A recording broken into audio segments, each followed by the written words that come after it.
ഈടെ ഒരു വലുപ്പോ ചെറുപ്പോ ഒന്നുമില്ല. നമ്മളെല്ലാം ഈക്വാലിറ്റിയാണ്.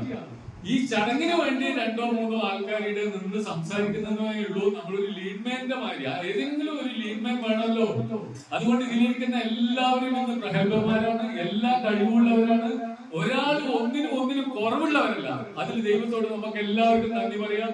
ടാസ്ക് ഫോഴ്സ് എംപ്ലോയി ആയിട്ട് വർക്ക് ചെയ്ത് ആ എല്ലാവരും വളരെ ഉയരത്തിൽ എത്തിയിട്ടുണ്ട്. അത് നമുക്ക് എവിടെയും കാണാൻ പറ്റിയിട്ടുണ്ട്. പിന്നെ ചിലവര് പറയുന്നതിൽ വിഷമം തോന്നരുത്. അവര് ചിലപ്പോ ഈ മീറ്റിംഗിൽ വന്നിട്ടുണ്ടാവില്ല. അവര് മിസ്യൂസ് ചെയ്തിട്ടുണ്ട്. എങ്ങനെ മിസ്യൂസ് ചെയ്തിട്ടുണ്ട്? നമ്മുടെ വരുമാനത്തിനേക്കാൾ ഏറെ വീട്ടില് അതിൻ്റെതായ ഷോ ചെയ്യാനും മക്കളെ അല്ല ഒരു എന്താ പറയാ അങ്ങനെയുള്ള ഒരു രീതിയിലേക്ക് വളർത്തിയും പൊങ്ങച്ചത്തിലേക്ക് കൊണ്ടുവന്നതും പിന്നെ ആ പൊങ്ങച്ചത്തിന്റെ അടിസ്ഥാനത്തിൽ പണം